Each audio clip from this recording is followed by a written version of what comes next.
നമസ്കാരം. ഇന്ന് 6ാമത്തെ ക്ലാസ്സാണ്, ഡേ 6 ആണ്. അപ്പോൾ ഇതിനു മുമ്പുള്ള ക്ലാസ്സുകൾ കൂട്ടുകാർ കണ്ടിട്ടില്ലെങ്കിൽ ഒന്ന് കണ്ടു നോക്കുക. പ്ലേലിസ്റ്റിൽ 5 ക്ലാസ്സുകളും അവൈലബിൾ ആണ്. മുൻകാര്യങ്ങൾ ചോദിച്ചിട്ടുള്ള ചോദ്യങ്ങളും അതുമായി ബന്ധപ്പെട്ട കാര്യങ്ങളുമാണ് നമ്മൾ ഡിസ്കസ് ചെയ്തുകൊണ്ടിരിക്കുന്നത്. അപ്പോൾ ഇന്നത്തെ ക്ലാസ്സിലേക്ക് നമുക്ക് കടക്കാം. അപ്പോൾ അതിനു മുമ്പ് ഈ ക്ലാസ്സുകളെല്ലാം കൂട്ടുകാർക്ക് ഉപകാരപ്പെടുന്നുണ്ടെങ്കിൽ തീർച്ചയായിട്ടും കൂട്ടുകാർ ഒന്ന് ലൈക്ക് ചെയ്യാനും കമൻറ്റ് ചെയ്യാനും മറക്കരുത് കേട്ടോ. അപ്പോൾ ആദ്യത്തെ ക്വസ്റ്റ്യൻ, മണ്ണെണ്ണയുടെ ആപേക്ഷിക സാന്ദ്രത എത്രയാണ്? മണ്ണെണ്ണയുടെ ആപേക്ഷിക സാന്ദ്രത. Options A 8.1, B 0.81, C 0.0081, D 0.081.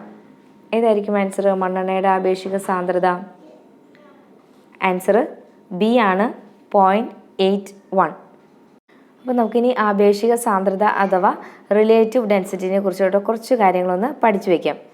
എന്തായിരിക്കും ആപേക്ഷിക സാന്ദ്രത എന്ന് പറഞ്ഞാൽ അഥവാ റിലേറ്റീവ് ഡെൻസിറ്റി എന്ന് പറഞ്ഞാൽ?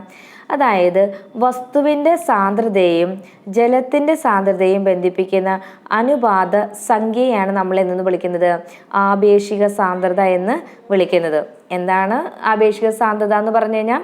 വസ്തുവിൻ്റെ സാന്ദ്രതയും ജലത്തിൻ്റെ സാന്ദ്രതയും ബന്ധിപ്പിക്കുന്ന അനുപാത സംഖ്യയാണ് എന്തെന്ന് വിളിക്കുന്നത്? ആപേക്ഷിക സാന്ദ്രത അഥവാ റിലേറ്റീവ് ഡെൻസിറ്റി എന്ന് വിളിക്കുന്നത്. അപ്പോൾ റിലേറ്റീവ് ഡെൻസിറ്റി കാണാൻ ഉള്ള ഇക്വേഷൻ എങ്ങനെയായിരിക്കും? വസ്തുവിൻ്റെ സാന്ദ്രത ബൈ ജലത്തിൻ്റെ സാന്ദ്രത. അപ്പം നമുക്കിവിടെ വസ്തുവായിട്ട് തന്നിരിക്കുന്നത് ഏതാണ്? മണ്ണെണ്ണയാണ് അല്ലേ? അപ്പോൾ മണ്ണെണ്ണയുടെ സാന്ദ്രത എത്രയാണ്? നമ്മൾ കഴിഞ്ഞ ക്ലാസ്സിൽ പഠിച്ചതാണ്. മണ്ണെണ്ണയുടെ സാന്ദ്രത എത്രയാണ്? 810 kg/m³. ജലത്തിൻ്റെ സാന്ദ്രതയും നമ്മൾ കഴിഞ്ഞ ക്ലാസ്സിൽ പഠിച്ചതാണ്. ജലത്തിൻ്റെ സാന്ദ്രത എത്രയാണ്? 1000 kg/m³. അപ്പോൾ എങ്ങനെ എഴുതും നമ്മൾ? അതായത് 810, അതായത് വസ്തുവിൻ്റെ സാന്ദ്രത ഡിവൈഡഡ് ബൈ ജലത്തിൻ്റെ സാന്ദ്രത 1000. അപ്പോൾ 810 ഡിവൈഡഡ് ബൈ 1000 എത്ര കിട്ടും? 0.81 കിട്ടും. മനസ്സിലായോ എങ്ങനെ കിട്ടിയെന്ന്? ഇനി മെഷർമെൻറ്റ്സ് എല്ലാം തന്നേക്കുന്ന ഒരു പ്രോബ്ലം ആണെങ്കിലോ? ഈ ഒരു ക്വസ്റ്റ്യൻ നോക്കിക്കേ. ജലത്തിൻ്റെ സാന്ദ്രത 1000 kg/m³, മണ്ണെണ്ണയുടേത് 810 kg/m³ ആണെങ്കിൽ മണ്ണെണ്ണയുടെ ആപേക്ഷിക സാന്ദ്രത എത്രയായിരിക്കും എന്ന് നോക്കിയേ. എങ്ങനെ കാണും? അതായത് വസ്തുവിൻ്റെ സാന്ദ്രത മണ്ണെണ്ണയുടെ സാന്ദ്രത ഡിവൈഡ് ബൈ ജലത്തിൻ്റെ സാന്ദ്രത equal to 810 kg/m³ by 1000 kg/m³ equal to 0.81 എന്ന്. ഓക്കെ, അപ്പോൾ കൂടുതൽ വ്യക്തമായെന്ന് വിചാരിക്കുന്നു. അതായത് എന്താണ്? ജലത്തിൻ്റെ സാന്ദ്രതയുടെ എത്ര മടങ്ങാണ് ഒരു പദാർത്ഥത്തിൻ്റെ സാന്ദ്രത എന്ന് പറയുന്നതാണ് ആപേക്ഷിക സാന്ദ്രത എന്ന് പറയുന്നത്. ജലത്തിൻ്റെ സാന്ദ്രതയുടെ എത്ര മടങ്ങാണ് ഒരു പദാർത്ഥത്തിൻ്റെ സാന്ദ്രത എന്ന് പറയുന്നതാണ് ആപേക്ഷിക സാന്ദ്രത. ആപേക്ഷിക സാന്ദ്രത ഒരു അനുപാത സംഖ്യ ആയതിനാൽ അതിനെന്തില്ല? യൂണിറ്റ് ഇല്ല. നമ്മൾ യൂണിറ്റ് ചെയ്തിട്ടുണ്ടോ നോക്കി? 0.81 എന്ന് മാത്രമല്ലേ കൊടുത്തിട്ടുള്ളൂ. എന്തുകൊണ്ടാണ്? ആപേക്ഷിക സാന്ദ്രത എന്താണ്? ഒരു അനുപാത സംഖ്യ ആയതിനാൽ അതിനെന്തില്ല? യൂണിറ്റ് ഇല്ല. ദ്രാവകങ്ങളുടെ ആപേക്ഷിക സാന്ദ്രത അളക്കാൻ ഉപയോഗിക്കുന്ന ഉപകരണം ഏതാണ്? ഹൈഡ്രോമീറ്റർ ആണ്. ദ്രാവകങ്ങളുടെ ആപേക്ഷിക സാന്ദ്രത അളക്കാൻ ഉപയോഗിക്കുന്ന ഉപകരണമാണ് ഏത്? ഹൈഡ്രോമീറ്റർ. ഹൈഡ്രോമീറ്റർ ജലത്തിലിട്ടാൽ സൂചിപ്പിക്കുന്ന അങ്കനം 1 ഹൈഡ്രോമീറ്റർ ജലത്തിലിട്ടാൽ സൂചിപ്പിക്കുന്ന അങ്കനം എത്രയാണ്? 1. ജലത്തേക്കാൾ സാന്ദ്രത കൂടിയ ദ്രാവകത്തിൽ ഹൈഡ്രോമീറ്റർ വച്ചാൽ ദ്രാവക ഉപരിതലം 1 എന്ന് രേഖപ്പെടുന്നതിനേക്കാൾ താഴെയായിരിക്കും. ജലത്തേക്കാൾ സാന്ദ്രത കൂടിയ ദ്രാവകത്തിൽ, അതായത് ജലത്തിൻ്റെ സാന്ദ്രത എത്രയാണ്? 1000. 1000-നേക്കാൾ കൂടുതലുള്ളത് ഉപ്പുവെള്ളത്തിൻ്റെ സാന്ദ്രത എത്രയായിരുന്നു? 1025 ഓക്കെ, അത് നമ്മൾ കഴിഞ്ഞ ക്ലാസ്സിൽ പറഞ്ഞതാണ്. അതിലാണ്, അതായത് ഉപ്പുവെള്ളത്തിലാണ് നമ്മുടെ ഹൈഡ്രോമീറ്റർ വെച്ചേക്കണമെങ്കിൽ എന്തായിരിക്കും അവിടെ കാണിക്കുക? ദ്രാവക ഉപരിതലം 1 എന്ന് രേഖപ്പെടുന്നതിനേക്കാൾ താഴെയായിരിക്കും.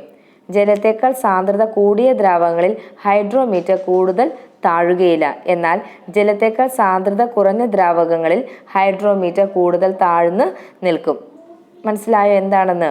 അപ്പോൾ ഹൈഡ്രോമീറ്റർ ജലത്തിലിട്ടാൽ സൂചിപ്പിക്കുന്ന അങ്കനം എത്രയായിരിക്കും? 1.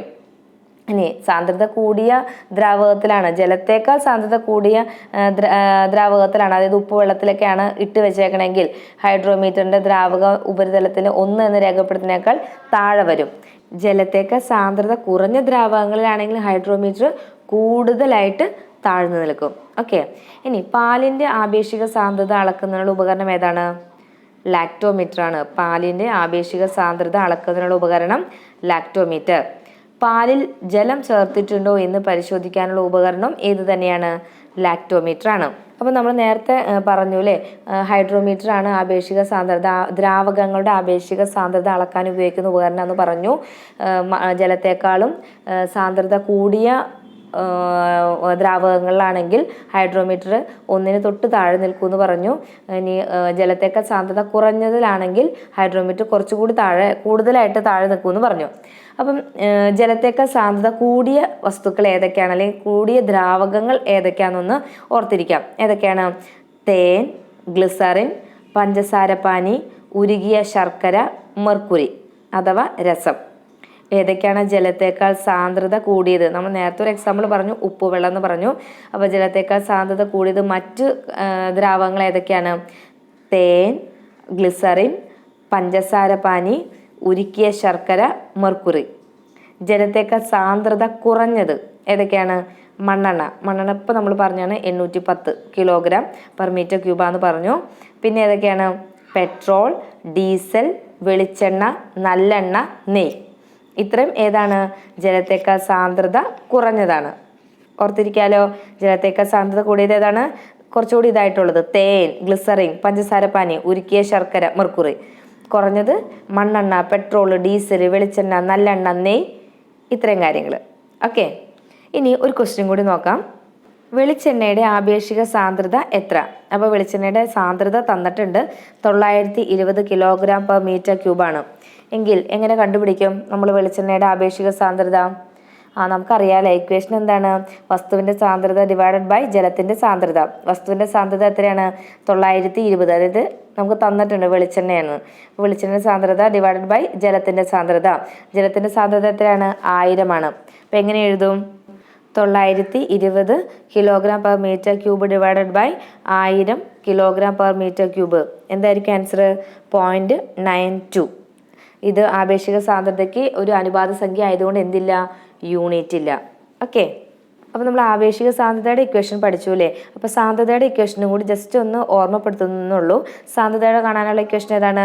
Mass by volume. Mass by വ്യാപ്തമാണ്. അതിൻ്റെ യൂണിറ്റും കൂടി ഓർത്തിരിക്കുക, കിലോഗ്രാം പെർ മീറ്റർ ക്യൂബ്. സാന്ദ്രത കാണാനുള്ള ഇക്വേഷൻ ഏതാണ്? Mass by volume. യൂണിറ്റ് ഏതാണ്? Kilogram metre cube. ഈ ഹൈഡ്രോമീറ്ററും ലാക്ടോമീറ്ററും അതിനകത്ത് പ്രവർത്തിക്കുന്ന പ്രവർത്തന തത്വം ഏതാണ്? ആർക്കിമിഡീസ് തത്വം അഥവാ പ്ലവന തത്വമാണ്. അപ്പോൾ ഹൈഡ്രോമീറ്ററിൻ്റെയും അതുപോലെ തന്നെ ലാക്ടോമീറ്ററിൻ്റെയും എന്തിൻ്റെ അടിസ്ഥാനത്തിലാണ് പ്രവർത്തിക്കുന്നത്, അല്ലെങ്കിൽ അതിനകത്ത് പ്രവർത്തിക്കുന്ന തത്വം ഏതാണെന്ന് ചോദിച്ചാൽ ഏതാണ്? ആർക്കിമിഡീസ് തത്വം അഥവാ പ്ലവന തത്വമാണ്. ഇപ്പോൾ ഹൈഡ്രോമീറ്റർ അടിസ്ഥാനപരമായിട്ട് എന്തും കൂടിയാണ്? ഒരു ഹൈഡ്രോമീറ്ററും കൂടി ആണ്. അപ്പോൾ അതും കൂടി കൂട്ടത്തിലൊന്ന് ഓർത്തിരിക്കാം. ഇനി നമുക്ക് അടുത്ത ക്വസ്റ്റ്യനിലേക്ക് പോവാം. തിരിയിലൂടെ മണ്ണെണ്ണ ഉയർന്ന് വിളക്ക് കത്തുന്നത് എന്ത് മൂലമാണ്? തിരിയിലൂടെ മണ്ണെണ്ണ ഉയർന്ന് വിളക്ക് കത്തുന്നത് എന്ത് മൂലമാണ്? ഓപ്ഷൻ എ ഗുരുത്വാകർഷണം, ബി ഘർഷണബലം, സി അപവർത്തനം, ഡി കേശികത്വം. ഏതായിരിക്കും ആൻസർ? ആൻസർ ഡി ആണല്ലേ, കേശികത്വമാണ് ആൻസർ. അപ്പോൾ എന്തായിരിക്കും കേശികത്വം എന്ന് പറഞ്ഞു കഴിഞ്ഞാൽ, അതായത് സൂക്ഷ്മ സുഷിരങ്ങളിലൂടെയോ ചെറിയ കുഴലുകളിലൂടെയോ ദ്രാവകങ്ങൾ സ്വാഭാവികമായി ഉയരുകയോ താഴുകയോ ചെയ്യുന്ന പ്രതിഭാസത്തെ നമുക്ക് എന്തെന്ന് വിളിക്കാം? കേശികത്വം അഥവാ കാപ്പിലാരിറ്റി എന്ന് വിളിക്കാം. എന്താണ്? സൂക്ഷ്മ സുഷിരങ്ങളിലൂടെയോ ചെറിയ കുഴലുകളിലൂടെയോ ദ്രാവകങ്ങൾ സ്വാഭാവികമായി ഉയരുകയോ താഴുകയോ ചെയ്യുന്ന പ്രതിഭാസത്തെ നമുക്ക് എന്തെന്ന് വിളിക്കാം? കേശികത്വം അഥവാ കാപ്പിലാരിറ്റി എന്ന് വിളിക്കാം. അപ്പം നോക്കിക്കേ, നമ്മുടെ മണ്ണെണ്ണ വിളക്കിൽ തിരിയിട്ടിട്ടുണ്ട് അല്ലേ? ആ തിരിയിലൂടെ മണ്ണെണ്ണ ഉയർന്നു വന്ന് വിളക്ക് കത്താനായിട്ട് സഹായിക്കുന്നു. അപ്പോൾ വിളക്ക് കത്തുന്നത് എന്ത് മൂലമാണ് നമ്മൾ പറഞ്ഞു വെച്ചത്? കേശികത്വം മൂലമാണെന്ന്. അപ്പോൾ എന്താണെന്ന് ഒന്നുകൂടി ഒന്ന് ഓർത്ത് നോക്കിക്കേ. കേശികത്വം എന്താന്ന്? ഒരു നേരിയ കുഴലിലൂടെയോ സൂക്ഷ്മ സുഷിരങ്ങളിലൂടെയോ ദ്രാവകങ്ങൾ സ്വാഭാവികമായിട്ട് ഉയരുകയോ താഴുകയോ ചെയ്യുന്ന പ്രതിഭാസത്തെ നമുക്ക് എന്തെന്ന് വിളിക്കാം? കേശികത്വം അഥവാ കാപ്പിലാരിറ്റി എന്ന് വിളിക്കാം. അപ്പോൾ നമ്മൾ ഇത് വീണ്ടും വീണ്ടും കേൾക്കും തോറും നമ്മുടെ മനസ്സിലേക്ക് അത് ആഴത്തിൽ പതിയും. അതിനു വേണ്ടിയിട്ടാണ് നമ്മൾ റിപ്പീറ്റ് ചെയ്ത് പറയുന്നത്. ഇനി മറ്റുദാഹരണങ്ങൾ ഏതാണ്? അപ്പോൾ മണ്ണെണ്ണ വിളക്കിൽ തിരിയിലൂടെ മണ്ണെണ്ണ ഉയരുന്നത് ഒരു എക്സാമ്പിൾ ക്വസ്റ്റ്യനിലും ഉണ്ടായിരുന്നു. ഇനി വേറെ ഏതാണ്? ചോക്ക് ഉപയോഗിച്ച് മഷി ഒപ്പിയെടുക്കാനായിട്ട് സാധിക്കുന്നത്. ചോക്ക് ഉപയോഗിച്ച് മഷി ഒപ്പിയെടുക്കാൻ സാധിക്കുന്നത് കേശികത്വത്തിന് ഒരു ഉദാഹരണമാണ്. പിന്നെയോ ചുമരുകളിൽ മഴക്കാലത്ത് നനവ് പടരുന്നത്. ചുമരുകളിൽ മഴക്കാലത്ത് നനവ് പടരുന്നത്. കോട്ടൺ തുണി കൊണ്ട് വിയർപ്പ് ഒപ്പിയെടുക്കുന്നത്. ഇതെല്ലാം എന്തിനുള്ള ഉദാഹരണങ്ങളാണ്? കേശികത്വത്തിനുള്ള ഉദാഹരണമാണ്. ഏതൊക്കെയാണ്? ചോക്ക് ഉപയോഗിച്ച് മഷി ഒപ്പിയെടുക്കുന്നത്. പിന്നെയോ നമ്മുടെ ക്വസ്റ്റ്യനിലുണ്ടായിരുന്നു മണ്ണെണ്ണ വിളക്കിൽ തിരിയിലൂടെ മണ്ണെണ്ണ ഉയരുന്നത്. പിന്നെയോ ചുമരുകളിൽ മഴക്കാലത്ത് നനവ് പടർന്നു കയറുന്നത്. കോട്ടൺ തുണി കൊണ്ട് വിയർപ്പ് ഒപ്പിയെടുക്കുന്നത്. ഓക്കെ, ഇനി ഈ കേശികത്വ സ്വഭാവത്തിന് കാരണമായ ബലങ്ങളാണ് ഏതൊക്കെ? പ്രതലബലം, അഡ്ഹീഷൻ, കൊഹിഷൻ. കേശികത്വ സ്വഭാവത്തിന് കാരണമായ ബലങ്ങൾ ഏതൊക്കെയാണെന്ന് ചോദിച്ചാൽ ഏതൊക്കെയാണ്? സർഫസ് ടെൻഷൻ, പ്രതലബലം, അഡ്ഹീഷൻ, കൊഹിഷൻ. അഡ്ഹീഷനും കൊഹിഷനും സർഫസ് ടെൻഷൻ അഥവാ പ്രതലബലം, ഈ 3 ബലങ്ങളാണ് എന്ത് സ്വഭാവത്തിന് കാരണം? കേശിക സ്വഭാവത്തിന് കാരണമായ ബലങ്ങൾ. അപ്പം ഇതിൻ്റെ കൂട്ടത്തിൽ നമുക്ക് എന്താണ് പ്രതലബലമെന്ന് നോക്കാം. എന്തായിരിക്കും പ്രതലബലം എന്ന് പറഞ്ഞു കഴിഞ്ഞാൽ? അതായത് ജലോപരിതലത്തിലെ കണികകൾ പരസ്പരം ആകർഷിക്കുന്നത് മൂലം ജലോപരിതലം ഒരു പാട പോലെ വലിഞ്ഞു നിൽക്കുന്നു. ഇതിന് കാരണമായ ബലമാണ് എന്ന് പറയുന്നത് പ്രതലബലമെന്ന് പറയുന്നത്. പ്രതലബലം എന്ന് പറഞ്ഞാൽ എന്താണ്? ജലോപരിതലത്തിലെ കണികകൾ പരസ്പരം ആകർഷിക്കുന്നത് മൂലം എന്ത് സംഭവിക്കുന്നു? ജലോപരിതലം ഒരു പാട പോലെ വലിഞ്ഞു നിൽക്കുന്നു. ഇതിന് കാരണമായ ബലമാണ് ഏത്? പ്രതലബലം അഥവാ സർഫസ് ടെൻഷൻ. എന്താണ് പ്രതലബലം എന്ന് മനസ്സിലായല്ലോ. അതായത് ജലോപരിതലത്തിലെ കണികൾ എങ്ങനെ നിൽക്കുന്നത്? പരസ്പരം ആകർഷിച്ച് നിൽക്കുന്നു. ആകർഷിച്ച് നിൽക്കുമ്പോൾ അതൊരു പാട പോലെ കാണപ്പെടുന്നു. ആ പാട പോലെ കാണപ്പെടുന്നതിന് കാരണമായ ആ ഒരു ബലത്തെ നമുക്ക് എന്തെന്ന് വിളിക്കാം? സർഫസ് ടെൻഷൻ അഥവാ പ്രതലബലം എന്ന് വിളിക്കാം. ഉദാഹരണം ഏതായിരിക്കാം? നമ്മൾ കണ്ടിട്ടുണ്ടല്ലേ, ജലത്തിൻ്റെ മുകളിലൂടെ ചില പ്രാണികൾ ഇങ്ങനെ പോണത് കണ്ടിട്ടില്ലേ? അപ്പോൾ പ്രാണികൾ ജല ഉപരിതലത്തിലൂടെ സഞ്ചരിക്കുന്നതിന് കാരണമായ ബലം ഏതാണ്? സർഫസ് ടെൻഷനാണ്. പിന്നെയോ ദ്രാവക ഉപരിതലത്തിൽ പേപ്പർ ക്ലിപ്പ് പൊങ്ങിക്കിടക്കുന്നതിന് കാരണം ദ്രാവക പ്രതലം എങ്ങനെ പ്രവർത്തിക്കുന്നതുകൊണ്ടാണ്? ഒരു പാട പോലെ വലിഞ്ഞ് നിൽക്കുന്നതുകൊണ്ടാണ്. ഇനി ദ്രാവക തുള്ളികൾക്ക് ഗോളാകൃതി ഉണ്ടാവാൻ കാരണം എന്ത് മൂലമാണ്? കൊഹിഷൻ മൂലമുള്ള പ്രതലബലമാണ്. അത് വളരെ പ്രധാനപ്പെട്ട ഒരു കാര്യമാണ്, ഒരു ചോദ്യമാണ്, ചോദിക്കാൻ ചാൻസ് ഉള്ള ഒരു ചോദ്യമാണ് കേട്ടോ. എന്താണ്? എന്തുകൊണ്ടാണ് വെള്ളത്തുള്ളികൾ, ദ്രാവക തുള്ളികൾ ഗോളാകൃതിയിൽ നിൽക്കാനുള്ള കാരണം എന്താണ് ഗോളാകൃതി നിൽക്കാനുള്ള കാരണം? പ്രതലബലമാണ്. അതായത് കൊഹിഷൻ മൂലമുള്ള പ്രതലബലമാണ്. ദ്രാവക തുള്ളികൾക്ക് ഗോളാകൃതി ഉണ്ടാവാൻ കാരണം കൊഹിഷൻ മൂലമുള്ള പ്രതലബലമാണ്. ഓർത്തിരിക്കണം കേട്ടോ, അതൊരു പ്രധാനപ്പെട്ട ഒരു പോയിന്റാണ്. കൊഹിഷൻ എന്താണ് നമ്മൾ അടുത്ത് തന്നെ പറയുന്നതായിരിക്കും. അപ്പോൾ ജസ്റ്റ് ഓർത്തിരിക്കുക, ദ്രാവക തുള്ളികൾക്ക് ഗോളാകൃതി ഉണ്ടാവാൻ കാരണം കൊഹിഷൻ മൂലമുള്ള സർഫസ് ടെൻഷനാണെന്ന് ഓർത്തിരിക്കാം. ഇനി പ്രതലബലത്തിൻ്റെ കാരണം എന്തൊക്കെയാണെന്ന്. എന്തായിരിക്കും കാരണം? അതായത് ദ്രാവകത്തിൻ്റെ ഉപരിതലത്തിന് മുകളിൽ അതിൻ്റെ തന്മാത്രകളില്ല. അതിനാൽ അവ വശങ്ങളിലും താഴേക്കുമുള്ള തന്മാത്രകളുടെ ആകർഷണം കൊണ്ട് വലിഞ്ഞ് ഒരു പാട പോലെ പ്രവർത്തിക്കുന്നു. ഉപരിതലത്തിൽ അനുഭവപ്പെടുന്ന ഈ ബലമാണ് പ്രതലബലം. അപ്പം നമ്മൾ പറഞ്ഞു പ്രതലബലം എന്ന് പറഞ്ഞാൽ എന്താണെന്ന് പറഞ്ഞു. അതായത് ജലോപരിതലത്തിലെ കണികൾ പരസ്പരം ആകർഷിക്കുന്നത് മൂലം ഒരു പാട പോലെ വലിഞ്ഞ് കാണപ്പെടുന്നു. അങ്ങനെ വലിഞ്ഞു നിൽക്കുന്നതിന് കാരണമായ ബലത്തെയാണ് നമ്മൾ ഇന്ന് വിളിക്കുന്നത് പ്രതലബലം അഥവാ സർഫസ് ടെൻഷൻ എന്ന് പറയുന്നത്. അപ്പോൾ മെയിനായിട്ടുള്ള കാരണം എന്താണ്? ദ്രാവകം ഇങ്ങനെ നിൽക്കുമ്പോൾ ദ്രാവകത്തിൻ്റെ മുകളിലേക്ക് തന്മാത്രകളില്ല. അതുകൊണ്ട് തന്മാത്രകൾ എവിടേക്കായിരിക്കും? വശങ്ങളിലേക്കായിരിക്കും തന്മാത്രകൾ തമ്മിലുള്ള ആകർഷണം വരുന്നത്. അതുകൊണ്ട് അതൊരു പാട പോലെ നിൽക്കുന്നു, പ്രവർത്തിക്കുന്നു. ആ ഒരു ബലത്തെ നമുക്ക് എന്തെന്ന് വിളിക്കുന്നത്? പ്രതലബലം അഥവാ സർഫസ് ടെൻഷൻ എന്ന് പറയുന്നത്. ഇനി ജലത്തിൻ്റെ പ്രതലബലം കുറയ്ക്കാനുള്ള മാർഗങ്ങൾ ഏതൊക്കെയാണ്? ജലത്തിൽ സോപ്പ് ലയിപ്പിക്കുക, ജലം ചൂടാക്കുക. ജലത്തിൻ്റെ പ്രതലബലം കുറയ്ക്കാനുള്ള മാർഗങ്ങൾ ഏതൊക്കെയാണ്? ജലത്തിൽ സോപ്പ് ലയിപ്പിക്കുക, ജലം ചൂടാക്കുക. ഇത് രണ്ടും ചെയ്താൽ എന്ത് കുറയ്ക്കാൻ നമുക്ക്? ജലത്തിൻ്റെ പ്രതലബലം കുറയ്ക്കാനായിട്ട് സാധിക്കും. ഇനി നമുക്ക് എന്താണ് കൊഹിഷൻ ബലവും അതുപോലെ തന്നെ അഡിഷൻ ബലം എന്താണെന്ന് നോക്കാം. എന്തായിരിക്കും കൊഹിഷൻ ബലം അഥവാ കൊഹിസീവ് ഫോഴ്സ് എന്ന് പറഞ്ഞാൽ? ഒരേ ഇനം തന്മാത്രകൾ തമ്മിലുള്ള ആകർഷണ ബലമാണ് എന്തെന്ന് പറയുന്നത്? കൊഹിഷൻ ബലം. ഒരേ ഇനം തന്മാത്രകൾ തമ്മിലുള്ള ആകർഷണ ബലം. ഉദാഹരണം ഏതായിരിക്കും? ജലതന്മാത്രകൾക്ക് പരസ്പരമുള്ള ബലം ഗ്ലാസ്സിലെ തന്മാത്രകൾക്ക് പരസ്പരമുള്ള ബലം, രസത്തിലെ തന്മാത്രകൾക്കിടയിലുള്ള ബലം. ഇതെല്ലാം എന്തിനുള്ള ബലമാണ്? അല്ലെ, എന്തിനുള്ള ബലത്തിന് ഉദാഹരണമാണ്?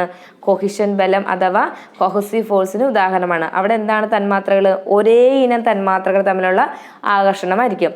അങ്ങനെയെങ്കിൽ അഡിസീവ് ബലം എന്തായിരിക്കും? അഡിസീവ് ഫോഴ്സ് എന്തായിരിക്കും? അതായത് വ്യത്യസ്ത ഇനം തന്മാത്രകൾ തമ്മിലുള്ള ആകർഷണ ബലമാണ് എന്ത്? അഡ്ഹീഷൻ ബലം. അപ്പം ആഡ് ചെയ്യുക, അത് ഓർത്തിരിക്കുക. കൊഹി എന്ന് പറഞ്ഞു കഴിഞ്ഞാൽ ഒരേ ഇനം. അപ്പം അഡിഷൻ എന്ന് പറയുമ്പോൾ ആഡ് ചെയ്യുന്ന കാര്യം. അപ്പം രണ്ട് സംഖ്യകൾ തമ്മിൽ നമുക്ക് ആഡ് ചെയ്യാൻ പറ്റുമോ? അത് ഓർത്തിരിക്കുക. ആഡ്, വ്യത്യസ്ത ഇനം തന്മാത്രകൾ തമ്മിലുള്ള ആകർഷണ ബലമാണ് അഡിഷൻ ബലം. ഉദാഹരണം ഏതാണ്? ഗ്ലാസ്സിൽ ജലം പറ്റിപ്പിടിക്കുന്നത്. ഗ്ലാസ്സിലെ തന്മാത്രയും ജലത്തിലെ തന്മാത്രയും തമ്മിലുള്ള ആകർഷണ ബലം. ഗ്ലാസ്സിലെ തന്മാത്രയും ജലത്തിലെ തന്മാത്രയും തമ്മിലുള്ള ആകർഷണ ബലം എന്തിന് ഉദാഹരണമാണ്? അഡിഷൻ ബലത്തിന് ഉദാഹരണമാണ്. ഈർക്കിൾ, പെൻസിൽ എന്നിവ ജലത്തിൽ മുക്കി ഉയർത്തിയാൽ ജലം അവയിൽ പറ്റിപ്പിടിച്ചിരിക്കുന്നതായിട്ട് കാണാനായിട്ട് സാധിക്കും.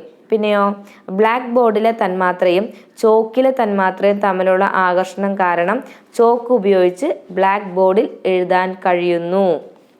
പിന്നെയോ, കറൻസി നോട്ടുകൾ എണ്ണുമ്പോൾ കൈവിരലുകൾ ഇടയ്ക്ക് നനയ്ക്കുന്നത്. തുണി നനയുന്നതിന് കാരണം തുണിയിലെ തന്മാത്രയും ജലതന്മാത്രയും തമ്മിലുള്ള ആകർഷണ ബലമാണ്. അപ്പോൾ അഡിഷൻ ബലത്തിന് ഉദാഹരണം എന്താണ്?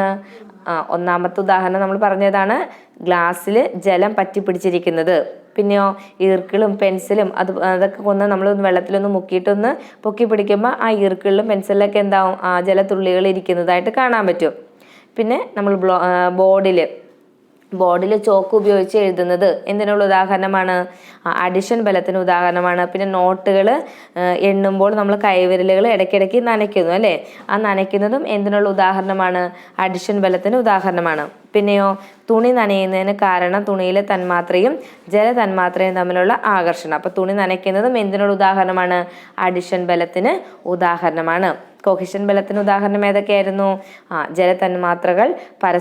ജലതന്മാത്രകൾക്ക് പരസ്പരമുള്ള ബലം, ഗ്ലാസ്സിലെ തന്മാത്രകൾക്ക് പരസ്പരമുള്ള ബലം, രസത്തിലെ തന്മാത്രകൾക്കിടയിലുള്ള ബലം. ഇതെല്ലാം എന്തിനുള്ളതാണ്? കൊഹിഷൻ ബലത്തിന് ഉദാഹരണമാണ്. അപ്പം നേരത്തെ നമ്മൾ പറഞ്ഞു, ദ്രാവക തുള്ളികൾക്ക് ഗോളാകൃതി ഉണ്ടാവാൻ കാരണം എന്താണ്? അവിടെ എന്താണ് ദ്രാവക തുള്ളിയിൽ? ഒരേ ഇനം തന്മാത്രകളാണ്. അപ്പം അവിടെ ഒരേ ഇനം തന്മാത്രകൾ തമ്മിലുള്ള ആകർഷണ ബലം എന്താന്ന് പറഞ്ഞു? കൊഹിഷനാണ്. അപ്പം ദ്രാവക തുള്ളികൾക്ക് ഗോളാകൃതി ഉണ്ടാകാൻ കാരണം കൊഹിഷൻ മൂലമുള്ള പ്രതല ബലമാണെന്ന് നേരത്തെ നമ്മൾ പറഞ്ഞു ഇല്ലേ? അപ്പം അതെന്തുകൊണ്ടാണ് എന്ന് മനസ്സിലായല്ലോ. ഇനി നമുക്ക് കേശിക താഴ്ചയും കേശിക ഉയർച്ചയും എന്താണെന്ന് നോക്കാം. അപ്പം എന്തായിരിക്കും കേശിക താഴ്ച എന്ന് പറഞ്ഞു കഴിഞ്ഞാൽ? ഒരു കുഴലിൽ ദ്രാവകം താഴുന്നതാണ് എന്തെന്ന് പറയുന്നത്? കേശിക താഴ്ച എന്ന് പറയുന്നത്. ഒരു കുഴലിൽ ദ്രാവകം താഴുന്നത് കേശിക താഴ്ചയാണെങ്കിൽ ജലം ഉയരുന്നത് എന്തായിരിക്കും? കേശിക ഉയർച്ചയായിരിക്കും. അപ്പം അത് തമ്മിൽ എന്താണ് വ്യത്യാസം, അല്ലെങ്കിൽ അതിൻ്റെ പ്രത്യേകതകൾ എന്തൊക്കെയാണെന്നൊന്ന് നോക്കാം. ഈ ചിത്രത്തിലേക്കൊന്ന് നോക്കിക്കേ. ഈ ചിത്രം കാണുമ്പോൾ തന്നെ കൂട്ടുകാർക്ക് അറിയാം ഇവിടെ എന്താണ് സംഭവിച്ചത്? കേശിക താഴ്ചയാണ് സംഭവിച്ചിരിക്കുന്നത്. Capillary depression. ഇതൊരു ബോയിലിംഗ് ട്യൂബിൽ മെർക്കുറി എടുത്തേക്കണു. അതിലേക്ക് ഒരു കേശിക കുഴൽ താഴ്ത്തി വെച്ചേക്കുന്നു. അപ്പോൾ കേശിക കുഴൽ താഴ്ത്തി വെക്കുമ്പോൾ ഭൂമിയുടെ ഗുരുത്വാകർഷണത്തിന് അനുകൂലമായി ട്യൂബിലെ ലായനി താഴ്ന്നു നിൽക്കുന്നതാണ് കേശിക താഴ്ച. ഓക്കെ, എന്താണ് ഇവിടെ പറഞ്ഞത്? അതായത് ഒരു ബോയിലിംഗ് ട്യൂബ് എടുത്തേക്കണു. ആ ബോയിലിംഗ് ട്യൂബിൽ എന്താണ് എടുത്തേക്കുന്നത്? മെർക്കുറി നിറച്ചിരിക്കുന്നുണ്ട്. അതിനകത്തേക്ക് എന്നിട്ട് ഒരു കേശിക കുഴൽ താഴ്ത്തി വെച്ചപ്പോൾ അവിടെ എന്താണ് സംഭവിച്ചത്? ഭൂമിയുടെ ഗുരുത്വാകർഷണത്തിന് അനുകൂലമായിട്ട് ട്യൂബിലെ ലായനി താഴ്ന്നു നിൽക്കുന്നതാണ് എന്തെന്ന് പറയുന്നത് നമ്മൾ? കേശിക താഴ്ച എന്ന് പറയുന്നത്. എന്തായിരിക്കും കേശിക താഴ്ചയ്ക്ക് കാരണം? പാത്രത്തിലെ ദ്രാവക തന്മാത്രകൾക്കിടയിൽ എന്ത് ബലമായിരിക്കും ഉണ്ടാവുക? അവിടെ എടുത്തിരിക്കുന്ന ലായനി ഏതാണ്? മെർക്കുറിയാണ് ലായനി. അപ്പം മെർക്കുറി ആകുമ്പോൾ അവിടെ എന്ത് ബലമാണ് വന്നത്? കൊഹിഷൻ ബലമാണ് വന്നത്. അപ്പം പാത്രത്തിലെ ദ്രാവക തന്മാത്രകൾക്കിടയിൽ കൊഹിഷൻ ബലമുണ്ട്. പാത്രവും ദ്രാവക തന്മാത്രകളും തമ്മിൽ അഡിഷൻ ബലം നിലനിൽക്കുന്നു. ഓക്കെ, ദ്രാവക തന്മാത്രകൾ തമ്മിൽ എന്താണുള്ളത്? കൊഹിഷൻ ബലവും. എന്നാൽ പാത്രം വേറൊരു തന്മാത്രയും കൂടി ഉണ്ടാക്കുന്നത്. അപ്പോൾ പാത്രവും ദ്രാവകവും തമ്മിൽ എന്ത് ബലം കൂടി നിൽക്കുന്നുണ്ട്? അഡിഷൻ ബലം നിൽക്കുന്നുണ്ട്. ദ്രാവകത്തിലെ തന്മാത്രകൾ തമ്മിലുള്ള കൊഹിഷൻ ബലം വളരെ കൂടുതലാണ്. ദ്രാവക തന്മാത്രകളും പാത്രവും തമ്മിലുള്ള അഡിഷൻ ബലത്തേക്കാൾ കൂടുതലാണ്. അതിനാൽ ദ്രാവകത്തിന് കേശിക താഴ്ച സംഭവിക്കുന്നു. കേശിക താഴ്ചയ്ക്ക് എന്താ കാരണം? നമ്മൾ ആ ഒരു ബോയിലിംഗ് ട്യൂബിൽ എടുത്തിരിക്കുന്നത് എന്താണ്? മെർക്കുറിയാണ്. അപ്പം മെർക്കുറിയിൽ ഉണ്ടാകുന്നത് ഏത് ബലമാണ്? കൊഹിഷൻ ബലമാണ്. അപ്പം ഈ ബോയിലിംഗ് ട്യൂബും അതുപോലെ തന്നെ മെർക്കുറി, രണ്ട് വ്യത്യസ്ത തന്മാത്രകൾ, അവരും ഒരു ആകർഷണം ഉണ്ടല്ലേ. അവിടെ എന്ത് വരുന്നുണ്ട്? അഡിഷൻ ബലം വരുന്നുണ്ട്. അപ്പം ഈ കൊഹിഷൻ ബലം കൂടുതലായതുകൊണ്ട്, അഡിഷൻ ബലത്തേക്കാൾ കൊഹിഷൻ ബലം കൂടുതലായതുകൊണ്ടാണ് അവിടെ എന്ത് സംഭവിച്ചത്? കേശിക താഴ്ച സംഭവിച്ചത്. ഓർത്തിരിക്കുക, കൊഹിഷൻ ബലം കൂടുതലായതുകൊണ്ടാണ് എന്ത് സംഭവിച്ചത്? കേശിക താഴ്ച സംഭവിച്ചത്. ഇനി ഈ ഒരു പിക്ചറിലേക്ക് നോക്കിക്കേ. ഈ പിക്ചറിൽ നിന്ന് നമുക്ക് എന്ത് മനസ്സിലാക്കാം? ഇത് കേശിക ഉയർച്ച കാണിച്ചിരിക്കുന്ന ഒരു പിക്ചറാണല്ലേ. Capillary rice കാണിച്ചിരിക്കുന്നതാണ്. ഒരു ബോയിലിംഗ് ട്യൂബ് തന്നെയാണ് എടുത്തിരിക്കുന്നത്. ബോയിലിംഗ് ട്യൂബിൽ എന്താണുള്ളത്? ജലമാണുള്ളത്. ജലത്തിൽ ഒരു കേശിക കുഴൽ താഴ്ത്തി വെച്ചിരിക്കുന്നു. അപ്പോൾ എന്ത് സംഭവിക്കുന്നു? ഭൂമിയുടെ ഗുരുത്വാകർഷണത്തിന് എതിരെ അഥവാ ജലത്തിൻ്റെ ഭാരത്തിന് എതിരായി ജലം ട്യൂബിലൂടെ മുകളിലേക്ക് ഉയർന്നു നിൽക്കുന്നു. ഇതാണ് എന്തെന്ന് വിളിക്കുന്നത് നമ്മൾ? കാപ്പിലറി റൈസ് അഥവാ കേശിക ഉയർച്ച എന്ന് പറയുന്നത്. മനസ്സിലായല്ലോ എന്താണെന്ന്? നമ്മൾ എടുത്തിരിക്കുന്നത് ഒരു ബോയിലിംഗ് ട്യൂബ്, അതിനകത്തേക്ക് കുറച്ച് വെള്ളം എടുത്തേക്കണം. ആ ജലത്തിലേക്ക് നമ്മളൊരു മുക്കി വെച്ചു? ഒരു കേശിക കുഴൽ താഴ്ത്തി വെച്ചു. അപ്പോൾ എന്ത് സംഭവിച്ചു? ഗുരുത്വാകർഷണത്തിന് എതിരായിട്ട് മുകളിലേക്ക് ജലം ഉയർന്നു നിൽക്കുന്നു. ഇതാണ് എന്തെന്ന് പറയുന്നത്? കേശിക ഉയർച്ച എന്ന് പറയുന്നത്. അപ്പോൾ ഇതിനെന്തായിരിക്കും? കേശിക ഉയർച്ചയ്ക്ക് എന്തൊക്കെയായിരിക്കും കാരണങ്ങൾ? അതായത് പാത്രത്തിലെ ദ്രാവക തന്മാത്രകൾക്കിടയിൽ എന്ത് ബലമായിരിക്കും ഉണ്ടാവുക? നമ്മൾ പറഞ്ഞു ഒരേ ഇനം തന്മാത്രകൾ തമ്മിലുള്ള ആകർഷണ ബലം എന്താണ്? കൊഹിഷൻ. അപ്പോൾ അവിടെ എന്താണുള്ളത്? പാത്രത്തിലെ ദ്രാവക തന്മാത്രകൾക്കിടയിലുള്ള ബലം കൊഹിഷൻ ബലം. ഇനി പാത്രത്തിന്റെ അരികിലെ ദ്രാവക തന്മാത്രകൾക്ക് പാത്രവുമായിട്ട് എന്ത് ബലം കാണും? അഡിഷൻ ബലം കാണും. അഡിഷൻ ബലം കൊഹിഷൻ ബലത്തേക്കാൾ കൂടുതലാണെങ്കിൽ ദ്രാവകത്തിന്റെ പാത്രത്തോട് ചേർന്ന ഭാഗം മുകളിലേക്ക് ഉയരുകയും ഇതാണ് കേശിക ഉയർച്ചയ്ക്ക് കാരണം. എന്താണ്? അഡിഷൻ ബലം കൂടിക്കഴിഞ്ഞാൽ, കൊഹിഷൻ ബലത്തേക്കാൾ അഡിഷൻ ബലം കൂടിയാൽ അവിടെ എന്ത് സംഭവിക്കുന്നു? കാപ്പിലറി റൈസ് അഥവാ കേശിക ഉയർച്ച സംഭവിക്കുന്നു. മനസ്സിലായോ എന്താണ് കേശിക ഉയർച്ചയും കേശിക താഴ്ചയും? അവിടെ പ്രധാനമായിട്ട് ഓർത്തിരിക്കേണ്ട രണ്ട് ഫലങ്ങളാണ്. ഏതൊക്കെ ബലം?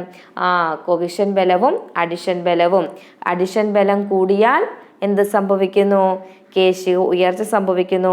കൊഹിഷൻ ബലം കൂടിയാൽ കേശിക താഴ്ച സംഭവിക്കുന്നു. അപ്പോൾ പെട്ടെന്ന് ഓർത്തിരിക്കാൻ വേണ്ടിയിട്ട് അഡിഷൻ ബലമാണ് ഉയർച്ചയ്ക്ക് കാരണം. കേശിക ഉയർച്ച കൂടുക, ആഡ് ചെയ്യുക, കൂട്ടുക എന്നുള്ളതാണ് ആഡ്. അഡിഷൻ കൂടി നമ്മൾ എന്ത് കൂട്ടിയാലും കൂടിയല്ലേ വരുന്നത്. അപ്പം അഡിഷൻ ബലം കാരണമാണ് ഉയർച്ച സംഭവിക്കുന്നത്. ഓർത്തിരിക്കുക. അപ്പം മറ്റേ നമുക്ക് ഓർത്തിരിക്കാൻ എളുപ്പമാണല്ലോ. ഇനി കേശിക ഉയർച്ച കാണിക്കുന്ന ഒരു ദ്രാവകമാണ് എന്ത്? ജലം. കേശിക ഉയർച്ച കാണിക്കുന്ന ഒരു ദ്രാവകം ഏതാണ്? ജലമാണ്. കേശിക കുഴലിന്റെ വ്യാസം കുറയുന്തോറും എന്തായിരിക്കും കൂടുക? കേശിക ഉയർച്ച കൂടുന്നു. കേശിക കുഴലിന്റെ വ്യാസം കുറയുന്തോറും കേശിക ഉയർച്ച കൂടുന്നു. ഇനി ഈ കേശിക ഉയർച്ചയുമായി ബന്ധപ്പെട്ട ഒരു ഉദാഹരണമാണ് ജലാംശം നിലനിർത്താൻ വേനൽക്കാലത്തിന് മുമ്പ് നിലം ഉഴുന്നത്. ജലാംശം നിലനിർത്താൻ വേണ്ടി വേനൽക്കാലത്തിന് മുമ്പ് നിലം ഉഴുകുന്നത് എന്തിനുള്ള ഉദാഹരണമാണ്? കേശിക ഉയർച്ചയ്ക്കുള്ള ഒരു ഉദാഹരണമാണ്. ഓക്കെ. അതുപോലെ തന്നെ കേശികത്തിന് നമ്മൾ നേരത്തെ കുറേ ഉദാഹരണങ്ങൾ പറഞ്ഞു. ഇനി കൂടുതലായിട്ട് ഒന്ന് രണ്ട് ഉദാഹരണങ്ങളൂടി പറയുകയാണെങ്കിൽ എന്തായിരിക്കാം? വേര് മണ്ണിൽ നിന്ന് ജലം വലിച്ചെടുക്കുന്നത് കേശികത്തിന് ഉദാഹരണമാണ് ഇല്ലേ? അതുപോലെ തന്നെ ഫൗണ്ടൈൻ പെൻ ഇല്ലേ? ഫൗണ്ടൈൻ പെൻ പ്രവർത്തിക്കുന്നത് കേശികത്തിന് ഉദാഹരണമാണ്. അപ്പോൾ ഇത്രയും കാര്യങ്ങളാണ് എന്തിൽ വരുന്നത്? ഈ ഒരു ക്വസ്റ്റ്യനായിട്ട് റിലേറ്റ് ചെയ്ത് വരുന്നത്.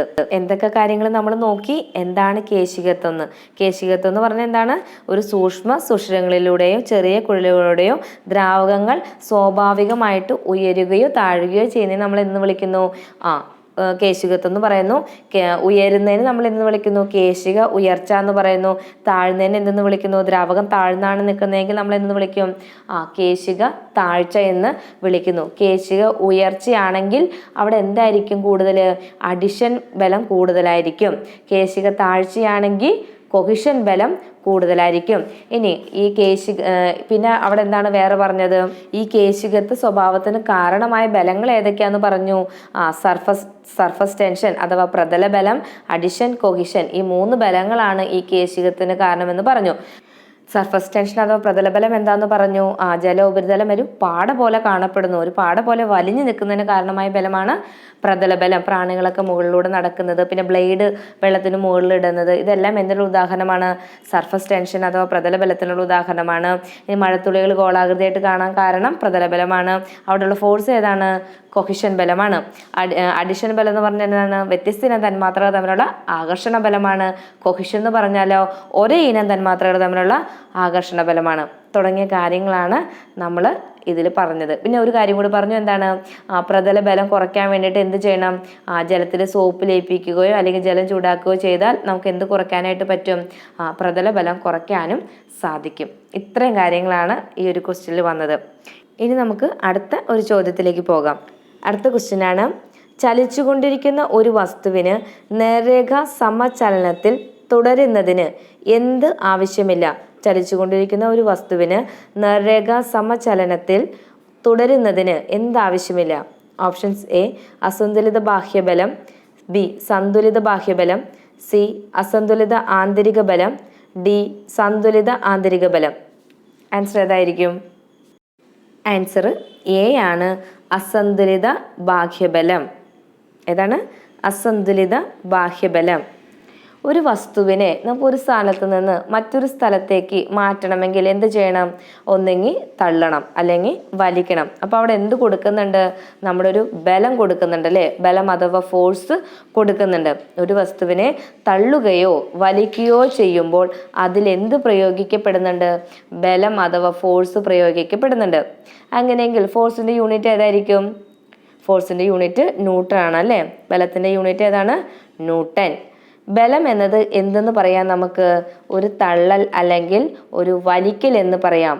പുഷ് ആൻഡ് പുൾ ആണെന്ന് പറയാം. ഇനി ചലന നിയമങ്ങൾ ആവിഷ്കരിച്ചത് ആരാണ്?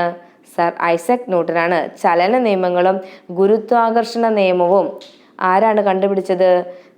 സർ ഐസക് ന്യൂട്ടൺ ആണ്. അദ്ദേഹത്തിന് സർ എന്ന പദവി ലഭിച്ചത് 1705-ലാണ്. അദ്ദേഹത്തിൻ്റെ പ്രശസ്തമായ കൃതിയാണ്, ഓർത്തിരിക്കേണ്ടതാണ്, ഫിലോസഫിയ നാച്ചുറാലിസിസ് പ്രിൻസിപ്പിയ മാത്തമാറ്റിക്ക. പ്രിൻസിപ്പിയ മാത്തമാറ്റിക്ക എന്നാണ് കൂടുതലും ചോദിക്കാറുള്ളത് കേട്ടോ. ഇത്ര ഫുള്ളായിട്ട് ചോദിച്ചില്ലെങ്കിലും പ്രിൻസിപ്പിയ മാത്തമാറ്റിക്ക എന്ന് കണ്ട ഉടനെ ആരാണെന്ന് ഓർത്തോളണം? നമ്മുടെ ഐസക് ന്യൂട്ടൺ ആണെന്ന് ഓർത്തോളണം. പ്രശസ്തമായ കൃതിയാണ്, ഓർത്തിരിക്കേണ്ട കൃതിയാണ് ഫിലോസഫിയ നാച്ചുറാലിസിസ് പ്രിൻസിപ്പിയ മാത്തമാറ്റിക്ക. അപ്പോൾ ബലം എന്താണെന്ന് നമ്മൾ പറഞ്ഞു. അതായത് ഒരു വസ്തുവിൻ്റെ ആകൃതിക്കോ വലിപ്പത്തിനോ വ്യാപ്തത്തിനോ നിശ്ചലാവസ്ഥയ്ക്കോ ചലനാവസ്ഥയ്ക്കോ മാറ്റം വരുത്തുകയോ അതിനുള്ള പ്രവണത ഉളവാക്കുകയോ ചെയ്യുന്നത് എന്താണോ അതാണ് ബലം എന്ന് പറഞ്ഞു. അപ്പോൾ എന്താണ് ബലം? ഒന്നുകൂടി പറഞ്ഞേ. ഒരു വസ്തുവിൻ്റെ ആകൃതിക്കോ വലിപ്പത്തിനോ വ്യാപ്തത്തിനോ നിശ്ചലാവസ്ഥയ്ക്കോ ചലനാവസ്ഥയ്ക്കോ മാറ്റം വരുത്തുകയോ അതിനുള്ള പ്രവണത ഉളവാക്കുകയോ ചെയ്യുന്നത് എന്താണോ അതാണ് ബലം. അപ്പോൾ നമ്മുടെ ക്വസ്റ്റ്യൻ എന്തായിരുന്നു? ചലിച്ചുകൊണ്ടിരിക്കുന്ന ഒരു വസ്തുവിന് നേർരേഖ സമചലനത്തിന് തുടരുന്നതിന് എന്താവശ്യമില്ലാന്ന്? അസന്തുലിത ബാഹ്യബലം ആവശ്യമില്ലാന്ന്. അവിടെ ഒരു അസന്തുലിത ബാഹ്യബലം കൊടുത്താൽ എന്ത് സംഭവിക്കും? ആ നേർരേഖ സമചലനത്തിൽ തുടരുമോ വസ്തു? ഇല്ല അല്ലേ? അവിടെ നിന്ന് ഡീവിയേറ്റ് ചെയ്യും. അതായത് അസന്തുലിതമായ ബാഹ്യബലത്തിന് വിധേയമാകുന്നത് വരെ ഏതൊരു വസ്തുവും അതിൻ്റെ നിശ്ചലാവസ്ഥയിലോ നേർരേഖ സമചലനത്തിലോ തുടരുന്നു. കാര്യം എന്താണെന്ന് മനസ്സിലായല്ലോ? ഒരു ബോള് ഇങ്ങനെ ഉരുണ്ട് പോവാണ്. ബോൾ ഉരുണ്ട് നേരെ പോയിക്കൊണ്ടിരിക്കുകയാണെങ്കിൽ എന്താണ്? നേർരേഖ സമചലനത്തിൽ തുടർന്നുകൊണ്ടിരിക്കുകയാണ്. അതിൻ്റെ ഇടയ്ക്ക് നമ്മളൊന്ന് ജസ്റ്റ് ഒരു കൈ വെച്ച് കൊടുക്കുക, ആ ബോളിനെ ഒന്ന് തൊടുക, അവിടെ ഒരു ഫോഴ്സ് കൊടുക്കുന്നു. അതാണ് അസന്തുലിതമായ ബാഹ്യബലം. അവിടെ അത് കൊടുത്താൽ മാത്രമാണ് എന്ത് സംഭവിക്കുകയുള്ളൂ? അതിന് ആ ഒരു മാറ്റം സംഭവിക്കുകയുള്ളൂ. ആ ബോളൊന്ന് ചെരിഞ്ഞു പോവുകയോ അല്ലെങ്കിൽ മാറിപ്പോവുകയോ നിൽക്കുകയോ ചെയ്യാം. ഓക്കെ. അപ്പം ഒരു നേർരേഖ സമചലനത്തിൽ തുടരുന്ന ഒരു വസ്തുവിന് എന്താവശ്യമില്ല? അത് തുടരാനായിട്ട് ഒരു അസന്തുലിത ബാഹ്യബലം ആവശ്യമില്ല. മനസ്സിലായെന്ന് വിചാരിക്കുന്നു. അങ്ങനെയെങ്കിൽ നിശ്ചലാവസ്ഥയിലും നേർരേഖയിലെ സമചലനത്തിലും വസ്തുവിൻ്റെ ത്വരണം എത്രയായിരിക്കും? 0 നിശ്ചലാവസ്ഥയിലും നേർരേഖ സമചലനത്തിലും വസ്തുവിൻ്റെ ത്വരണം എത്രയാണ്? 0. ഓർത്തിരിക്കാം. ഒരു വസ്തുവിൽ പ്രയോഗിക്കപ്പെടുന്ന ആകെ ബാഹ്യബലം 0 ആ വസ്തുവിൻ്റെ ത്വരണവും 0. സഫല ബാഹ്യബലം അനുഭവപ്പെടുന്നുണ്ടെങ്കിൽ മാത്രമേ ത്വരണം ഉണ്ടാവുകയുള്ളൂ. ഒരു വസ്തുവിൽ പ്രയോഗിക്കപ്പെടുന്ന ആകെ ബാഹ്യബലം 0 ആ വസ്തുവിൻ്റെ ത്വരണം എന്ത് തന്നെയായിരിക്കും? 0. ഇനി സഫല ബാഹ്യബലം അനുഭവപ്പെടുന്നുണ്ടെങ്കിൽ മാത്രമേ എന്തുണ്ടാവുകയുള്ളൂ? അവിടെ ത്വരണം ഉണ്ടാവുകയുള്ളൂ. അപ്പോൾ എന്തായിരിക്കും സന്തുലിത ബലം എന്ന് പറഞ്ഞു കഴിഞ്ഞാൽ, ഇനി അറിയാത്ത കൂട്ടുകാരുണ്ടെങ്കിൽ ഒന്ന് ജസ്റ്റ് ഒന്ന് അറിഞ്ഞിരിക്കാൻ വേണ്ടിയിട്ട് പറയുന്നതാണ്. എന്താണ് സന്തുലിത ബലം അഥവാ ബാലൻസ്ഡ് ഫോഴ്സ് എന്ന് പറഞ്ഞു കഴിഞ്ഞാൽ? അതായത് ഒരു വസ്തുവിൽ അനുഭവപ്പെടുന്ന ആകെ ബലം അഥവാ പരിണത ബലം 0 പ്രയോഗിക്കപ്പെട്ട ബലങ്ങളെ സന്തുലിത ബലങ്ങളെന്ന് വിളിക്കാം. എന്താണ്? ഒരു വസ്തുവിൽ അനുഭവപ്പെടുന്ന ആകെ ബലം അഥവാ പരിണത ബലം 0 പ്രയോഗിക്കപ്പെട്ട ബലങ്ങളെ സന്തുലിത ബലങ്ങളെന്ന് പറയുന്നു. ഇത്തരം ബലങ്ങൾക്ക് നിശ്ചലാവസ്ഥയിലുള്ള വസ്തുക്കളെ ചലിപ്പിക്കാനോ ചലിക്കുന്ന വസ്തുക്കളെ നിശ്ചലമാക്കാനോ കഴിയില്ല. ഉദാഹരണമായിട്ട് നമുക്ക് എന്ത് പറയാം? ഒരു മേശ 2 കുട്ടികൾ അപ്പുറത്തുനിന്നും ഇപ്പുറത്തുനിന്നും തുല്യ ബലം ഉപയോഗിച്ചു തള്ളുന്നു. അതിന് നമുക്ക് എന്തെന്ന് വിളിക്കാം? സന്തുലിത ബലം അഥവാ ബാലൻസ്ഡ് ഫോഴ്സ് എന്ന് വിളിക്കാം. അവിടെ 2 ഫോഴ്സും എന്തായിരിക്കും, അല്ലെങ്കിൽ 2 ബലം എന്തായിരിക്കും? 2 കുട്ടികൾ കൊടുക്കുന്ന ബലവും ഒന്ന് തന്നെയായിരിക്കും. ഒരേ ബലമായിരിക്കും കൊടുക്കുക. ഒരേ എന്താ പറയുക, തുല്യ ബലമാണ് പ്രയോഗിക്കുന്നത്. തുല്യ ബലം ഉപയോഗിച്ച് മേശ തള്ളുന്നത് എന്തിന് ഉദാഹരണമാണ്? ബാലൻസ്ഡ് ഫോഴ്സ് അല്ലെങ്കിൽ സന്തുലിത ബലത്തിന് ഉദാഹരണമാണ്. അവിടെ വസ്തുവിന് ചലിക്കാൻ സാധിക്കുമോ? ഇല്ല അല്ലേ? വസ്തുവിനെ ചലിപ്പിക്കുവാനോ ചലിക്കുന്ന വസ്തുക്കളെ നിശ്ചലമാക്കാനോ സന്തുലിത ബലത്തിന് കഴിയില്ല. ഓർത്തിരിക്കാം. ഇനി അടുത്തത് എന്തായിരിക്കും അസന്തുലിത ബലം എന്ന് പറഞ്ഞു കഴിഞ്ഞാൽ? ഒരു വസ്തുവിൽ അനുഭവപ്പെടുന്ന ആകെ ബലം 0 പ്രയോഗിക്കപ്പെട്ട ബലങ്ങളെ അസന്തുലിത ബലങ്ങളെന്ന് പറയാം. ഇത്തരം ബലങ്ങൾ എന്തുണ്ടാക്കുന്നുണ്ട്? ചലനങ്ങൾ ഉളവാക്കും. ഒരു വസ്തുവിൽ അസന്തുലിത ബലം പ്രയോഗിക്കുമ്പോൾ നിശ്ചലാവസ്ഥയിലുള്ള വസ്തുവിന് ചലനം സംഭവിക്കുകയും ചലനാവസ്ഥയിലുള്ള വസ്തുവിൻ്റെ ചലന ദിശയ്ക്കോ വേഗത്തിനോ മാറ്റം വരികയും ചെയ്യുന്നു. ഒരു വസ്തുവിൽ അസന്തുലിത ബലം പ്രയോഗിക്കുമ്പോൾ എന്താ സംഭവിക്കുന്നത്? നിശ്ചലാവസ്ഥയിലുള്ള വസ്തുവാണെങ്കിൽ അവിടെ എന്ത് സംഭവിക്കും? ചലനം സംഭവിക്കുന്നു. ഇനി ചലനാവസ്ഥയിലുള്ള വസ്തുവിൻ്റെ ചലന ദിശയ്ക്ക് എന്ത് സംഭവിക്കുന്നു? ചലന ദിശയ്ക്കോ വേഗത്തിനോ എന്ത് സംഭവിക്കുന്നു? മാറ്റം വരുത്തുന്നു. ഇപ്പം ഏറ്റവും നല്ല ഉദാഹരണം പറയുന്നത്, ഒരു വടംവലി മത്സരം നടക്കുകയാണെങ്കിൽ ഏതായിരിക്കും ഏറ്റവും കൂടുതൽ ബലം പ്രയോഗിക്കുന്ന ആ ഒരു ഭാഗമായിരിക്കും ജയിക്കുക. അവിടെ എന്താണ് വരുന്നത്? അവിടെ ഒരു അസന്തുലിത ബാഹ്യബലമാണ് പ്രയോഗിക്കപ്പെടുന്നത്. പെട്ടെന്ന് കാര്യം മനസ്സിലായല്ലോ. തുല്യ ശക്തികൾ, ഇപ്പോൾ പഞ്ചഗുസ്തി മത്സരമാണെങ്കിൽ എന്ത് സംഭവിക്കും? 2 പേരും ഒരേ ബലമാണ് പ്രയോഗിക്കുന്നത്. അവിടെ അനുഭവപ്പെടുന്ന ആകെ ബലം അല്ലെങ്കിൽ പരിണത ബലം എന്തായിരിക്കും? 0 അല്ലേ? തുല്യ ഫോഴ്സാണ് കൊടുക്കുന്നത്. ഇനി വടംവലിയിൽ എങ്ങനെയായിരിക്കും? തുല്യ ഫോഴ്സാണ് കൊടുക്കുന്നത്? ഇല്ല. ഒരു ഭാഗത്ത് നിൽക്കുന്ന ആൾക്കാർ കൂടുതൽ ഫോഴ്സ് കൊടുത്തിട്ട് ജയിക്കുന്നു. അപ്പൊ അവിടെ 0 പരിണത ബലം അല്ലെങ്കിൽ ആകെ ബലം 0 0 അങ്ങനെ 0 അല്ലാത്ത ബലങ്ങളെ നമ്മൾ എന്തെന്ന് വിളിക്കുന്നു? അസന്തുലിത ബലങ്ങളെന്ന് വിളിക്കുന്നു. അസന്തുലിത ബലം പ്രയോഗിക്കുമ്പോൾ വസ്തുവിന് എന്തും സംഭവിക്കുന്നുണ്ട്? സ്ഥാനമാറ്റം, അല്ലെങ്കിൽ ചലിച്ചുകൊണ്ടിരിക്കുന്ന വസ്തുവാണെങ്കിൽ ചലന ദിശയ്ക്കോ വേഗത്തിനോ മാറ്റം സംഭവിക്കുന്നുണ്ട്. ഇനി എല്ലാ അസന്തുലിത ബലങ്ങളും ചലനമുണ്ടാക്കുന്നുണ്ടോ?